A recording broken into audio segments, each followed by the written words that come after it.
कहर है, मौत है, कज़ा है इश्क। सच तो यूं है कि बहुत बुरी बला है इश्क। मोमिन खान मोमिन की ये लाइनें अब सच साबित हो रही हैं। इश्क पहले तो सिर्फ तड़पाता था, रुलाता था, लेकिन अब तो मारने भी लगा है।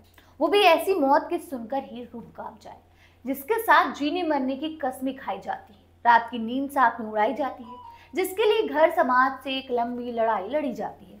उसी ने ना जाने क्यों ऐसी नफरत होने लगती है कि रास्ते से हटाने के लिए गुनाह से भी परहेज नहीं किया जाता।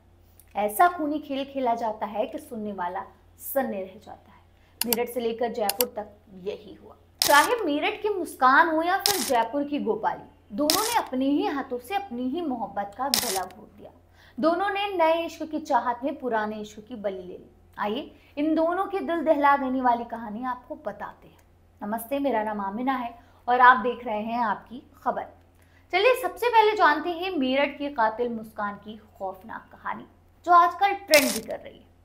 मेरठ की मुस्कान वाली साजिश से हर कोई हैरान है और हर कोई वाकिफ भी है। उसके माता पिता भी इस कदर खफा हैं कि वो भी बेटी के लिए फांसी मांग रहे हैं। जी, मेरी बेटी ने मेरे दामाद को अपने एक दोस्त के साथ मिलके अपने ही रूम में मर्डर कर दिया उसको। वो इस समाज के लायक नहीं है, वो खतरनाक है दूसरों के लिए भी, उसे सजाए मौत होनी चाहिए।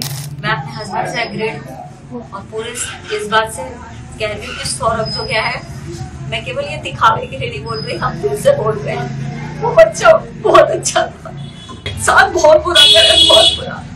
मुझे पता है उसने बहुत गलत काम करे और भगवान उसके साथ भी उससे दुगना गलत करे और जस्टिस चाहती हूँ उसे फांसी मिले। मुस्कान कितनी कातिलाना हो सकती है कि इसका अंदाजा शायद ही कोई लगा पाए। अवैध रिश्ते के लिए मुस्कान ने न सिर्फ पति को मारने की बड़ी साजिश रची, बल्कि अपने प्रेमी के साथ मिलकर उसे अंजाम भी दे डाला। हत्या इतनी जघन्य थी कि सुनकर रोंगटे खड़े हो जाएं। उसने पति सौरभ राजपूत की पहले हत्या की, फिर लाश के टुकड़े किए, उन टुकड़ों को बोरे में डाला, बोरी को ड्रम में डालकर फिर सीमेंट पानी भर दिया। मुस्कान ने यह हत्या अचानक नहीं की, बल्कि शातिर अपराधी की तरह पहले प्लानिंग की, उसके बाद अपने प्रेमी को इस साजिश में शामिल किया। सोच समझकर सौरभ को मार डाला। पुलिस के मुताबिक मुस्कान का प्रेमी साहिल शुक्ला अंधविश्वास और तंत्र मंत्र को मानता था। उसकी इस कमजोरी का फायदा उसके प्रेमिका और सौरभ हत्याकांड के मुख्य आरोपी मुस्कान ने उठाया। मुस्कान ने साहिल की मरी हुई मां के नाम पर स्नैपचैट अकाउंट बनाया। साहिल की मृत मां से स्नैपचैट करने लगी। उसकी मां के अकाउंट पर वो बताती थी कि मुस्कान अच्छी लड़की है, मुस्कान उसे पसंद है। अंधविश्वासी साहिल को लगता था कि उसकी मां उससे बात करती है। आरोप है कि इसी फर्जी चैट से वो मुस्कान के पति सौरभ राजपूत की मर्डर में शामिल हो गया। मुस्कान अपने माता पिता को भी लगातार गुमराह करती रही, साहिल को लेकर झूठ बोलती रही। अब जिस तरह से उसने सौरभ को मारा, उससे उनके माता पिता भी सदमे में। मुस्कान का चेहरा तक देखना नहीं चाहते। वो अपनी बेटी के लिए फांसी की सजा मांग रहे हैं और दामाद के लिए इंसाफ चाहते हैं। सौरभ राजपूत की 9 साल पहले मुस्कान से शादी हुई थी।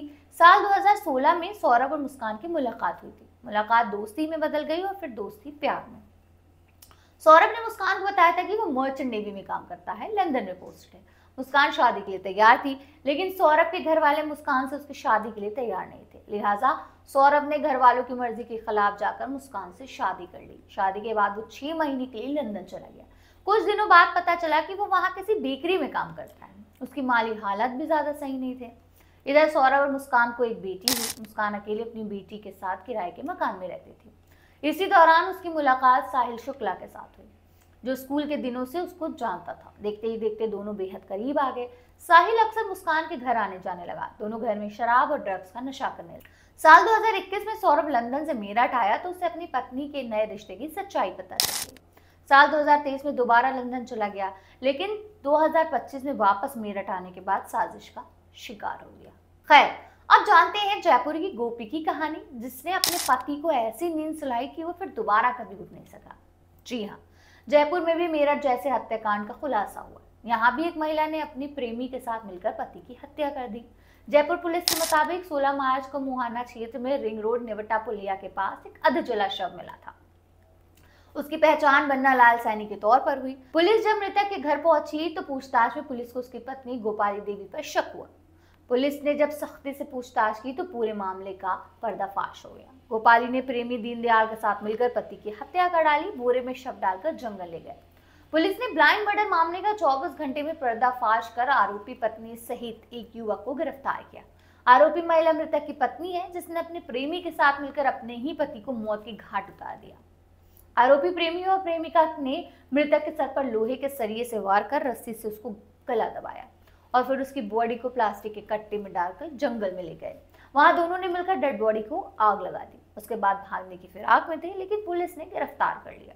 बहरहाल जयपुर और मेरठ की ये दोनों कहानियां पति पत्नी और वो के इर्द गिर्द ही घूमती है। सवाल ये भी उठ रहा है कि आखिर इन जैसी औरतों के साथ क्या सलूक किया जाना चाहिए। मैं अगर अपना पर्सनल पॉइंट ऑफ व्यू रखूं तो मेरे हिसाब से ऐसी औरतों को ना प्यार चाहिए, ना पैसा, ना इज्जत और ना ही हंसती खेलती जिंदगी। इन्हें चाहिए तो बस थ्रिल, एक अजीब से एक्साइटिंग लाइफ जो मर्यादाओं को तोड़कर दी जाती है। डिसेंसी और कंसिस्टेंसी इन्हें बोझ लगती है और गंदगी इन्हें आज़ादी लगती है। ऐसी औरतों को सिविलाइज्ड मर्दों से नहीं, आवारा मर्दों से मोहब्बत होती है, क्योंकि उन्हें प्यार की नहीं बर्बादी की जिंदगी चाहिए होती है। लेकिन याद रखें कि प्यार के नाम पर धोखा देने वाले लोग मोहब्बत की कब्र खुद अपने ही हाथों से खोदते हैं। मेरठ के सौरभ और जयपुर के बन्नालाल जैसे प्यार करने वाले मर्दों की आत्मा अमर रहेगी, लेकिन मुस्कान और गोपाली जैसी बेवफा औरतों का गुनाह ताउम्र सड़ता रहेगा। आपका इस पूरे मामले पर क्या कहना है, हमें कमेंट करके जरूर बताइएगा।